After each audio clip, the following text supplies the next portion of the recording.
حسبي ربي جل الله ما في قلبي غير الله نور محمد صلى الله لا إله إلا الله حسبي ربي جل الله ما في قلبي. بسم الله الرحمن الرحيم. رب اشرح لي صدري ويسر لي أمري واحلل عقدة من لساني يفقه قولي. الحمد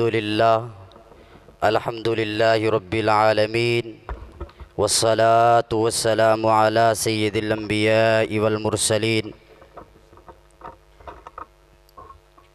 أما بعد، فأعوذ بالله من الشيطان الرجيم. بسم الله الرحمن الرحيم.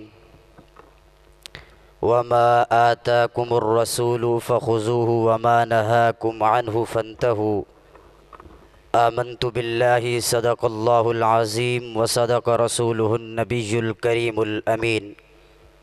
إن الله وملائكته يصلون على النبي يا أيها الذين آمنوا صلوا عليه وسلموا تسلیما. تمام احباب عشق و محبت کا ثبوت دیجئے. اللہم صلی علی سیدنا و مولانا محمد وعلی آل سیدنا و اصحاب سیدنا و ازواج سیدنا و اہل بیت سیدنا و مولانا محمد وبارک وسلم وصلو علیہ. خشک شاخوں کو وہ تازہ گلاب دیتے ہیں، عہد پیری کو وہ پھر سے شباب دیتے ہیں. پڑھ لے درود غفلت نہ کر، خدا کی قسم تیرے سلام کا وہ اب بھی جواب دیتے ہیں. عشق و محبت کے ساتھ تمام دوست احباب مل کر الصلاۃ والسلام علیک یا سیدی یا رسول اللہ، الصلاۃ والسلام علیک یا سیدی یا رحمت للعالمین وعلی آلک و اصحابک یا سیدی یا خاتم المعصومین. بندہ ناچیز اس قابل نہیں ہے کہ آپ کے سامنے اور اساتذہ کرام کے سامنے کہ وہ تقریر کرے، لب کشائی کرے، لیکن میں مختصر اپنا سبق سنانا چاہتا ہوں کہ میرے لیے یہ فخر کی بات ہوگی کہ اساتذہ کرام کے سامنے میں اپنا سبق پیش کروں. سب سے پہلے میں اپنی سینئر کلاس کے اسٹوڈنٹ جنہوں نے اس ادارہ سے فراغت حاصل کی اور جن کی دستار بندی ہوگی ان کو میں مبارکباد پیش کرتا ہوں کہ جنہوں نے اپنی زندگی کا حصہ گزارا مدرسے کے اندر، اپنے گھر بار کو چھوڑ کر نبی پاک کی دین اور نبی پاک کی شریعت کا علم حاصل کیا. ان کو میں مبارکباد پیش کرتا ہوں. اللہ وحدہ لا شریک نے قرآن کریم کے اندر ارشاد فرمایا وما آتاکم الرسول فخذوہ وما نہاکم عنہ فانتہوا. اے لوگو، وما آتاکم الرسول، جو کچھ تمہیں میرے رسول دے دیں، فخذوہ، بس اسے تم پکڑ لو، وما نہاکم عنہ فانتہوا، جس چیز سے میرے رسول تمہیں روک دیں اس سے رک جاؤ. یا اللہ، یہ مخلوق تو نے بنائی ہے، یہ مخلوق تیری ہے، بندے تیرے ہیں. تو ایسے کہہ دیتا اے لوگو جس چیز کا میں حکم دوں اسے پکڑ لو، جس چیز سے میں روک دوں اس سے رک جاؤ.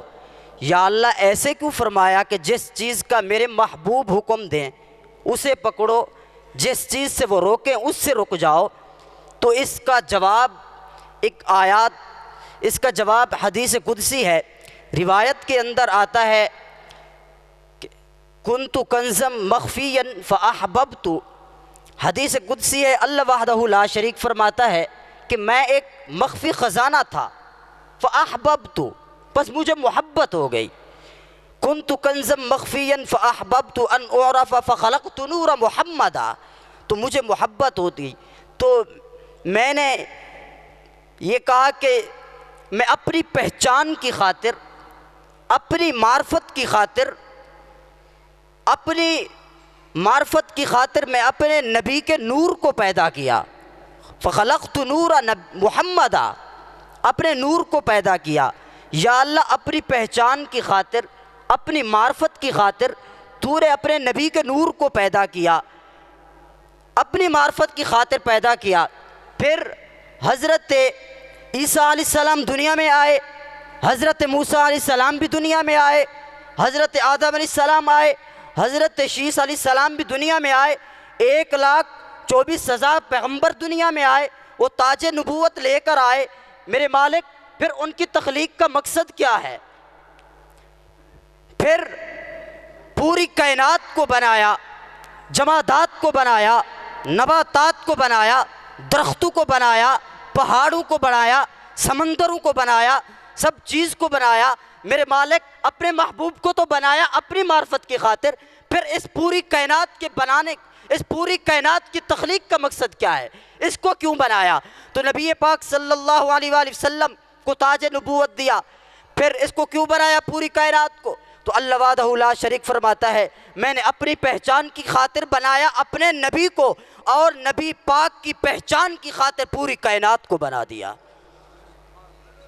اپنی پہچان کی خاطر بنایا، اپنے نبی کریم کو، اپنے محبوب کو بنایا، پھر اپنے محبوب کی پہچان کی خاطر، اپنے محبوب کی معرفت کی خاطر پوری کائنات کو بنایا، پھر پوری کائنات اپنے نبی کے لیے بنائی، اپنے محبوب کی خاطر بنائی۔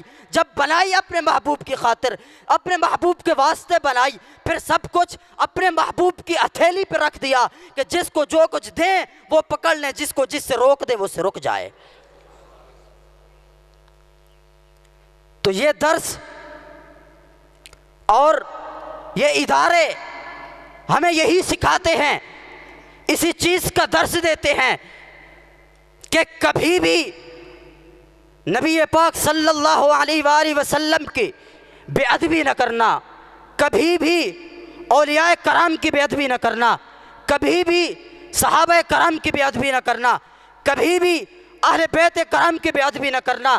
تو یہی ہمارے ابتدائی قاعدہ سے لے کر 10 سال کا کورس، 8 سال کا کورس، 14 سال کا کورس ہمیں یہی درس دیتا ہے، صرف ہمیں نبی پاک کی محبت، نبی پاک کا ادب سکھاتا ہے۔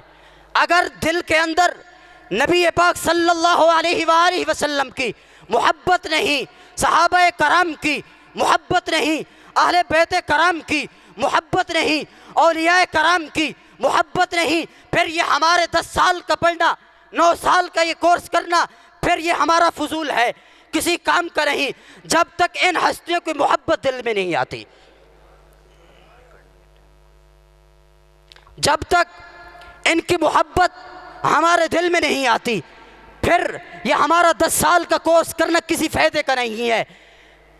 تو سب چیزوں کو سمجھنا اور مدارس کے اندر آنا، اپنی زندگی خرچ کرنا، صرف ہمارا مقصد یہی ہوتا ہے کہ نبی پاک صلی اللہ علیہ وسلم کی محبت دل میں ہو اور اللہ وحدہ لا شریک کی محبت دل میں ہو، وحدانیت کا اقرار کریں، نبی پاک صلی اللہ علیہ وسلم کی رسالت کا اقرار کریں، تاکہ اس علم سے، اس روحانیت سے ہمیں نوازا جائے۔ تو ساری زندگی اساتذہ کرام کی اب خدمت کرتے ہیں، تاکہ اساتذہ کرام ہمیں ابتدائی قاعدہ سے لے کر ہمیں 9 سال تک یہی اولیاء کرام کی محبت سکھاتے ہیں اور اہل بیت کرام کی محبت سکھاتے ہیں، نبی پاک صلی اللہ علیہ وسلم کی محبت سکھاتے ہیں۔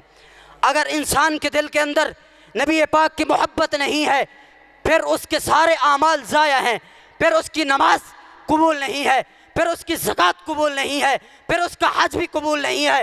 اگر نبی کی محبت دل کے اندر ہے، پھر اس کی نماز بھی قبول ہوگی، اس کی زکوٰۃ بھی قبول ہوگی، اس کا حج بھی قبول ہوگا۔ سب سے پہلے نبی پاک صلی اللہ علیہ وسلم کی محبت کو اپنے دل کے اندر جگہ دیں۔ جب نبی پاک کی محبت آ جائے گی، پھر سارے معاملات خود بخود تمہارے سیدھے ہو جائیں گے، کیونکہ جب ہم نبی پاک صلی اللہ علیہ وسلم کی سیرت پہ عمل، نبی پاک کی تعلیم پہ عمل کریں گے، پھر ہم کبھی نماز نہیں چھوڑیں گے، پھر ہم کبھی روزہ نہیں چھوڑیں گے، جب ہم اپنے آپ کو نبی پاک کی سیرت کا پابند کر لیں گے، پھر ہم سوچیں گے ہم خود نبی پاک کے محب کہلاتے ہیں، نبی پاک نے کبھی نماز نہیں چھوڑی، ہم خود کو نبی پاک کا محب کہلاتے ہیں، نبی پاک نے کبھی روزہ نہیں چھوڑا، نبی پاک نے یتیموں کا ساتھ دیا، نبی پاک نے یتیموں اور لاوارثوں مسکینوں سے محبت کی۔ جب یہ محبت آ جائے گی، نبی پاک کی سیرت پہ عمل کر لیں گے، پھر ساری چیزیں، سارے معاملات ہمارے درست ہو جائیں گے۔ سب سے پہلے نبی پاک کی محبت ضروری ہے۔ تو شیخ عبدالحق محدث دہلوی فرماتے ہیں، نبی پاک کے مقام پہ فرماتے ہیں، وہ کہتے ہیں کہ وَنِہَایَت مقام عامہ مومنہ وَبِدایت مقام صدیقہ است، وَنِہَایت مقام صدیقہ وَبِدایت مقام انبیاء است، وَنِہَایت مقام انبیاء وَبِدایت مقام رسل است، وَنِہَایت مقام رسلہ وَبِدایت مقام اولو العزم است، وَنِہَایت مقام اولو العزمہ وَنِہَایت مقام اولو العزمہ وَبِدایت مقام انبیاء است، وَنِہَایت مقام انبیاء وَبِدایت مقام محمد مصطفیٰ است۔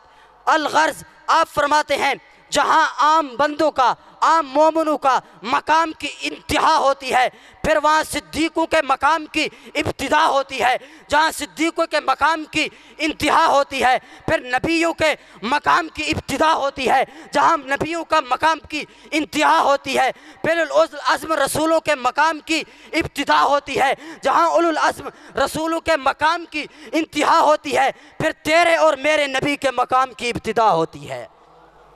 یہ مقام ہے تیرے اور میرے نبی کا۔